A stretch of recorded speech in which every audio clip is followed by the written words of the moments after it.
topic or maybe just touch on something else. So go ahead. Yeah, so what do you think about like movement to the earth? Like would you, as far as relativity goes, like it's not a completely foolish notion to say like the earth is not moving. And I know you had referenced kind of a little bit in your opener about like geocentrism and how that can account for like celestial observations and stuff like that, double celestial pole and stuff. But so like the motion claim, like do you acknowledge that like motion to the earth, like not accelerative motion should be able to be like detected and that it is not an experiment? Um, well, my answer to that is yes and no in different ways. So the Earth only turns 15 degrees per hour. That's not an acceleration that you would feel. And people invoke big numbers, 1,000 miles per hour at the equator. Yeah, but Yeah, it's like but what, that's a third of a radian or something? yeah, it's also a constant velocity. I don't know about you, but when I was a kid, I slept in the car all the time.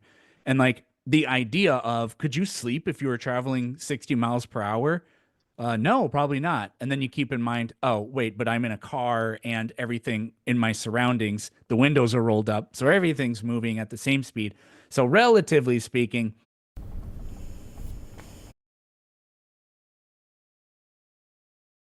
I'm not really moving at So all compared to my with surroundings. that example, with the But linear example, because what and I like humans are not calibrated to detect such a slow motion, rotating motion, but light is sensitive enough to detect these shifts in direction, and the Earth, like a car example or an airplane or anything like that, those are linear constant motions, but the Earth is a rotating yep. unenclosed, like there's no ceiling. We have air molecules, which are not good at translating motion from one molecule to the next. They're very random. They're incoherent. They're not conveying information. Like if you push on a laptop and then the whole laptop moves, it's because it's all connected. Like gas molecules, I can't push on a gas molecule and have it translate that motion to one over in the other corner of the room. So there So are. I have a response because what I said was yes and no. So the yes is a Foucault's pendulum uh, keep maintains its angular momentum and then knocks over all the it rotates in a complete circle and knocks over all the little things, but it doesn't work at the equator because there isn't a change in its angular momentum at the equator. You've maybe heard like some of the anomalies, like how people set one up at the South Pole and they had it running and everything, and then they were like, oh wait, it's going backwards because we're from the north and we set it up like how they do in the north, so they had to reset it up and get it to run backwards the correct way, like they fixed it to run backwards. And I've never heard of that, so okay, yeah, that I can't give you any feedback on that.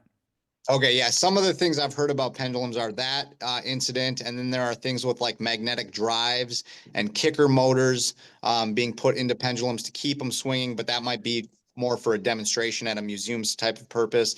But there are also things like the Elias effect, which is reported that during like solar eclipses, there will be a pendulum will keep its motion of 15 degrees per hour, but then during an Elias effect, it'll actually go like 13 degrees in 15 minutes, the opposite direction from where it was, how it was swinging, which is a wildly chaotic disturbance to the pattern, and that would indicate that there is sort of a sky motion, like there is an influence of the rotating, what would be, and part of in the Michelson-Morley with that slight detection that there was, that would be the ether drift, the influence of the sky, the rotation of the ether on objects.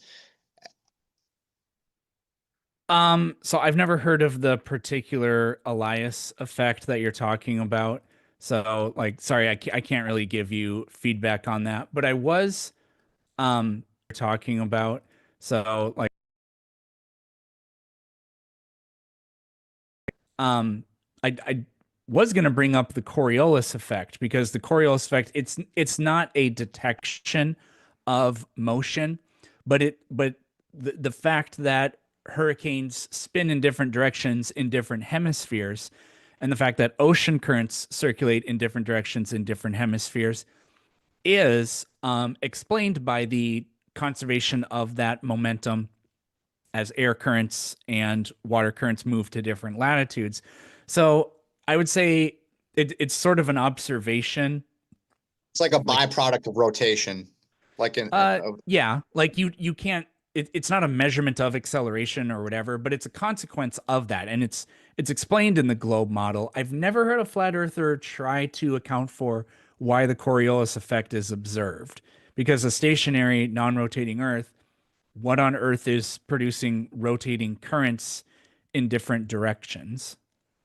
well, that's why I think at the midpoint is where the rotational field does its flip to give because the appearance would be two converging nodes, and so at that midline is where it does where it flips, and so that's where your field influences would be opposite and would cause you would have your initial starting subtle influential forces that would guide something are going to be coming at it from the bottom of an object on one side, like if this is the equator and the force is going in this way to an object in the north, it's going to be hitting it from underneath.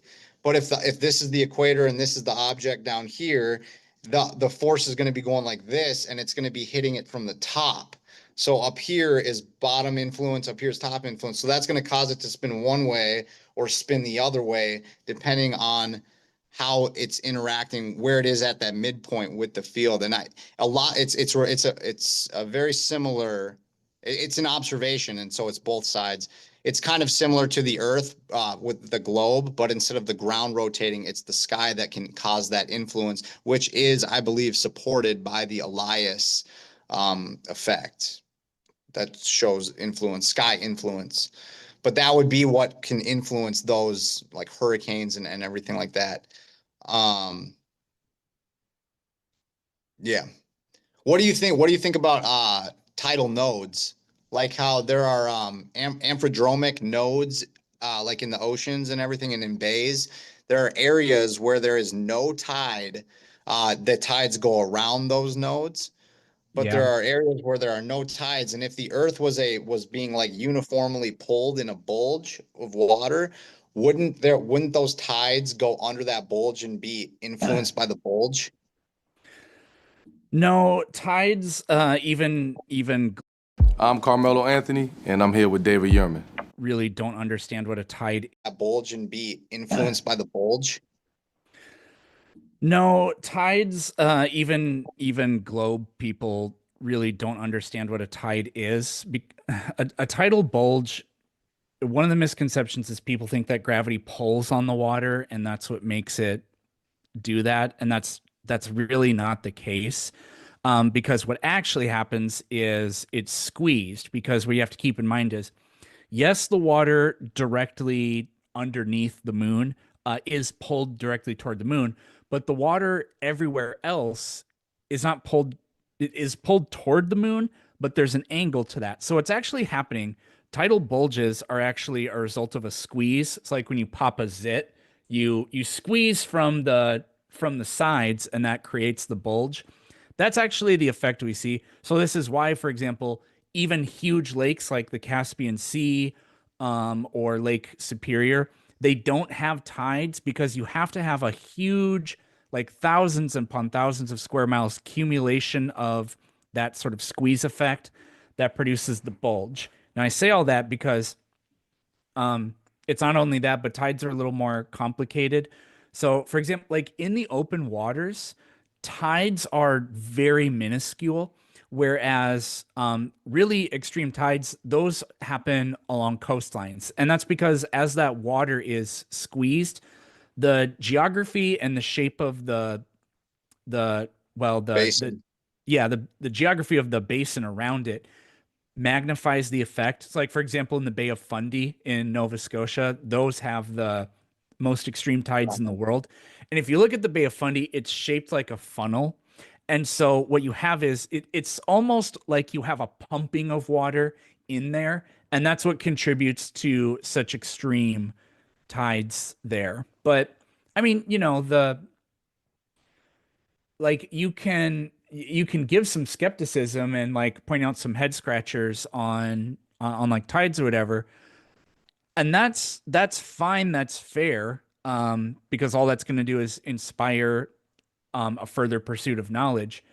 But 100%. what I would throw back is, okay, well, if it's not a gravitational effect that is causing tides, then what is it? Because the flat earther needs to come up with something. You can't just poking holes in one theory doesn't increase the odds of your theory being true. Yeah, you have to also be able to explain what is apparently somewhat of a difficult to explain observation. Like though, and those happen. A model just because you can't explain everything doesn't necessarily mean a model is false, even if that certain things are still in the works. So that I agree, and I would think that the flat Earth would probably have some overlapping explanation with like how there can like the shape of the basin, and currents and water temperature, density of the water. I think that those types of things could play a role in tides. I'm not too certain about like different influences and stuff like that, but yeah, it is something that I just like I think part like with this specific example of tides, I think the flat Earth might have slightly more leeway in this particular example because the traditional depiction of how tides work on a globe is that there's a bulge, and if you pull the ball under that bulge, you couldn't have a tide or a node anywhere under that bulge because it would fill in with water. But I do agree, like just because if there is something that isn't fully understood in a globe model and in the context of a globe, that doesn't falsify if the Earth is a globe or not at all. It's just inability to explain is not falsifying. Don't be intimidated by the bulge. Did you guys want to keep going for a little bit longer? Or did